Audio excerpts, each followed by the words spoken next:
So Tennessee is making everybody get new license plates this year, and you have two standard options. You can get In God We Trust or without it. And when they asked me, I immediately said no because I have an aversion to Christian nationalism, and they gave me a very weird look, and it was super awkward. But that's not what I want to talk about. Initially, I didn't think much of it because the In God We Trust is really small, but then I discovered this. The numbers and letters are reversed on the license plate depending on which one you chose. If you choose to have In God We Trust, numbers come first and letters come second. But if you choose not to have it, it's reversed. When asked why, the Tennessee Department of Revenue said it was so they could accommodate all Tennessee drivers, but that math doesn't track. Because if they just did the 3 letters followed by 4 digits, you would get almost 176 million options. And the population of Tennessee isn't even 7 million.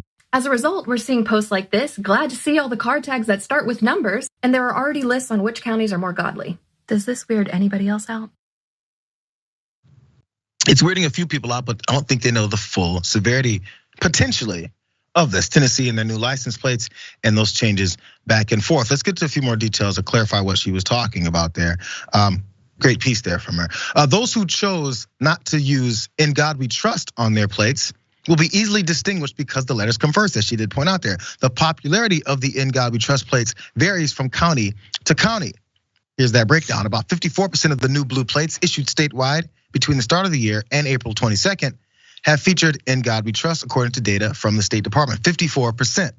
45% of Knox County drivers who have the new style of plates have opted for In God We Trust, while 55% did not. Drivers in Fentress County this year have requested the highest percentage of In God We Trust plates, with a whopping 98.1% of them opting for trusting in God. And Van Buren County was very close behind, only 97.7% chose to trust in God on their license plates, at least. So normally this would be like a simple, straightforward a difference or a choice. In California, you may get the whale's tail, maybe you'll get the regular. You can even throw back and do the black and gold. We've got options here, but I don't think they're identifying the same way. Maybe they are, and we should look into that too.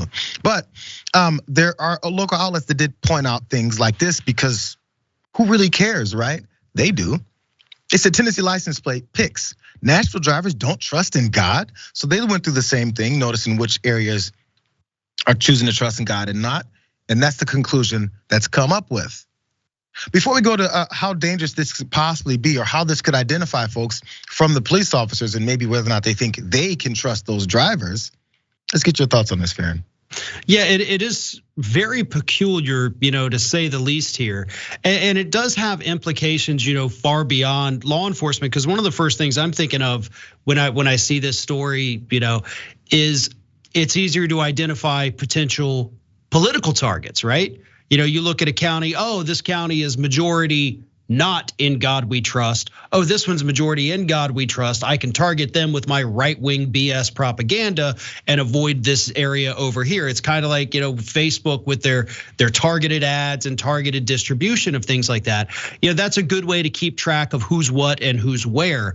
Not necessarily anything nefarious about that, but it is a way that they can identify and essentially segregate people based on, what kind of license plate you choose.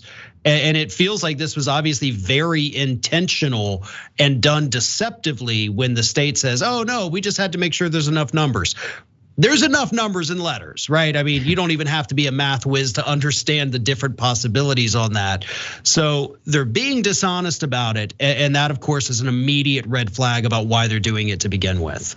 I'm not gonna go to all the details of this, but if you guys remember back in 2019, there was that Tennessee deputy. Since we were talking about being able to identify someone or whether or not you think they're a good person based off of whether or not you think they trust in God or not, strictly based off that license plate. There was that woman that ended up dead after that sheriff's deputy then baptized her from pulling her over as she possessed some marijuana, and he went through this whole thing about whether or not she can be baptized and then he won't take her to jail. All this on a traffic stop. Imagine if he could identify whether or not he thought she believed in God, or whether or not she was worthy of his preaching and his baptism, which then she eventually ended up dead when she refused to strip down and do this, which he stripped down and attempted to do. No one really found out what happened to her. I just don't like leaving things like this or judgments like this in people's hands. And it seems odd coming from a Southern California kid like me. It seems weird that someone would care that much. But as we saw from some of these clippings and also from the way that they broke down which counties believe in God or not, or trust in God, they seem to care heavily about this whole thing. It's potential serious situations. Yeah, absolutely. I mean, I don't think there's any good reason whatsoever why they should be, gathering this information, releasing the statistics of it all. Very fishy. I mean, I just got to say, and obviously we kind of need a little bit more, but based on that incident that you pointed out here about that woman who the cop tried to forcibly baptize, I do think 100% cops are going to judge people based on what that license plate is. Oh, they don't have it. Obviously, this is somebody that's dangerous, somebody that's not a God-fearing Christian. And in reality, studies have actually shown that atheists actually tend to know more about what's in the Bible than actual Christians. So it doesn't actually prove anything, but they will use it to continue to further discriminate against individuals in the future. It's definitely a signal that you're holier than thou, and that's what the main point here is.